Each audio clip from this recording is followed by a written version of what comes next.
So far, we have gone over a simplified version of writing oxidation and reduction reactions, along with what I would call the net redox reactions. What I'm going to have you do on your own right now is questions numbers 1 and 2 on the redox with covalent compounds and ion sheet. So number 1, you're going to write down the oxidation and reduction equations for a potassium metal being added to copper 2 nitrate solution. And in number 2, do the same for chlorine gas reacting with potassium bromide. We're going to give you a few minutes to do this. I will then have the answers up on here. So right now, let's pause the video so students can write this down, and then when ready, unpause to reveal the answers. So as you can see on the first problem, you start with potassium, which is neutral, and again makes the potassium ion plus 1 electron, and the reduction you have a copper plus 2, gaining 2 electrons. Again, I would suggest writing out the equation first and then figuring out what's oxidized and reduced. And as I state right below my first problem, in a metal displacement reaction, only metals and metal ions are present. Number 2, a little bit different. One of the things that we tried to address when we started this was elements. And what I asked you to do was to represent diatomic elements, for example, Br2 or Cl2 in the equation. So don't just call it Br or Cl. So what I say right below this answer is that in a halogen displacement reaction, diatomic molecules must be represented as such. Equations must be balanced for the number of each element first, then the electrons gained or lost. Like I mentioned before, it might have been useful for you to write down the reaction to start with before trying to figure this out. What we have to go over next, what the main point of this worksheet is going to be dealing with, is taking this a step further.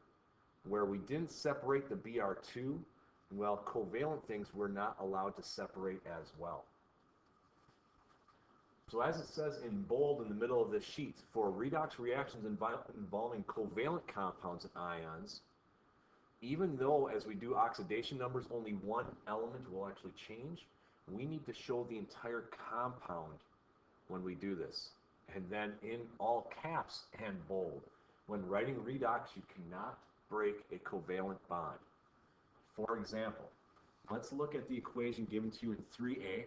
We'll work through this problem, and then you'll have time to work on the rest. First thing I'm going to do in 3A is assign oxidation numbers.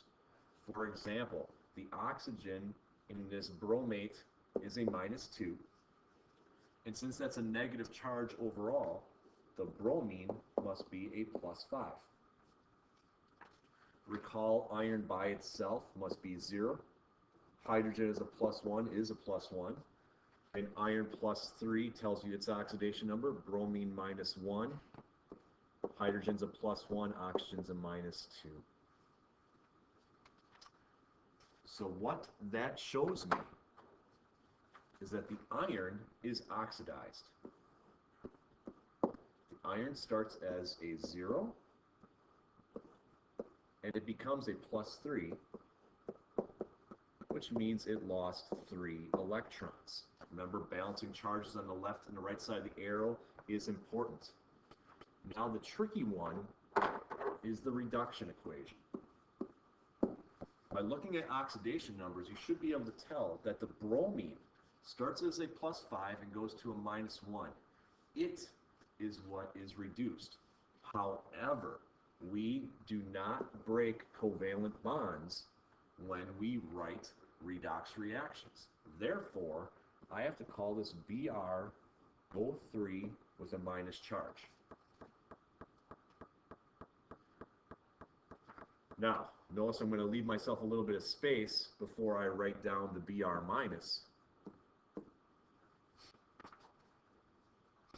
The problem we have now, and what makes this a little more complicated for you, is the fact that there's not only bromine on the left and right side of the arrow, but I have oxygen on the left side as well. And I have to balance things out, which is why I need to include water in this equation. because water is the only thing that has oxygen on the product side. So plus H2O is going to be added here. Now the problem is I have hydrogen on the product side but not the reactant side.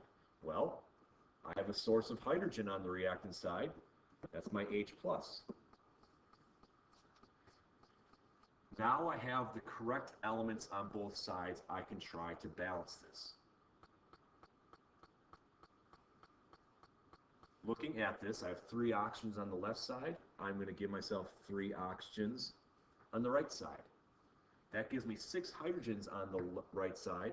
I'm going to give myself 6 hydrogens on the left side.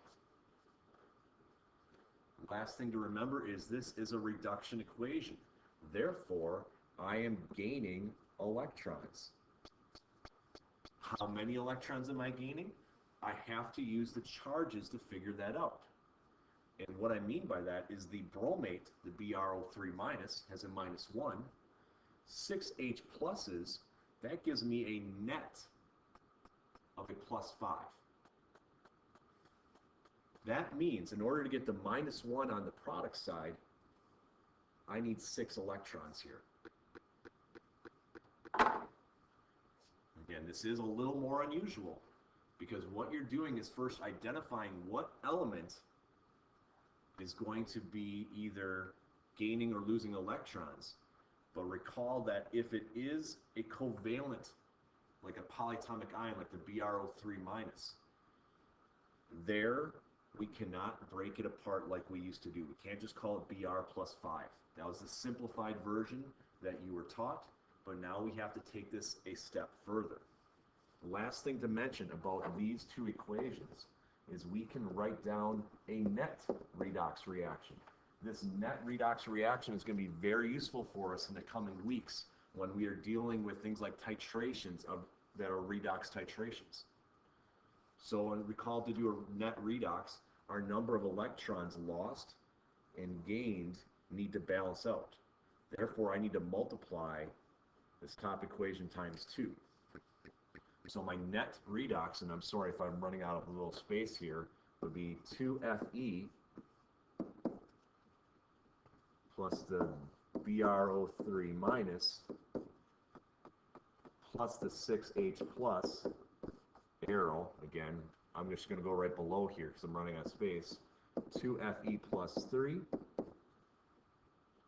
plus Br- plus 3H2O.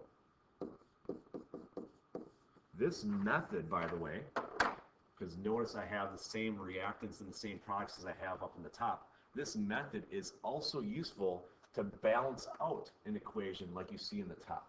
Because what you're going to do right now is letters B through F on the back side. Again, notice that none of them have coefficients to start with. This method of figuring out what's oxidized, what's reduced, and then the net will help you balance the equations as a whole. Again, feel free as you're working on this to check my answer key as you go along. But one more time, usually one element like the oxidation in this number 1 is going to be nice and neat like you've been taught. But then the reduction, like in this letter A, is going to be a little bit trickier, where not only Br is changing, but call it the BrO3-. Now that you have oxygen on the reactant side, you need to include oxygens on the product side. That's why I wrote down the water. But now you have hydrogens on the product side, you have to write down hydrogens on the reactant side. By the way, that H+, remember, that's a symbol to show it's in the presence of acid. Because as we learned just a little while ago, acids donate an H+, so that H+ is a simplified way of showing that acid. So again, start working on this. We'll come back together in a little while to start talking about the brass lab that we'll be doing.